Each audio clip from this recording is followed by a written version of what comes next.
ఎందుకు సంఘానికి దైవ సేవకులు? మీరిచ్చే దశంభాగాలు తీసుకోవటానికా? నో. మీరిచ్చే కానుకలతో మేమేదో వెనకేసుకోవటానికా? లేదు.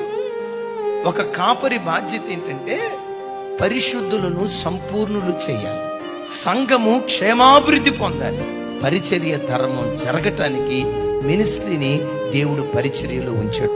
సేవకుడి బాధ్యత ఏంటి? మిమ్మల్ని అందరినీ పరిశుద్ధత నుండి సంపూర్ణతలోకి తీసుకుని వెళ్ళాలి.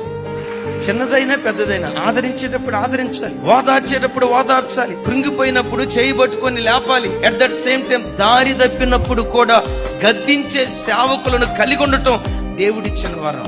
నంబర్ 1 సంఘం దేవుడిచ్చిన వరం. నంబర్ 2 దైవ సేవకులు దేవుడిచ్చిన వరం. 3 చెప్పంటారా?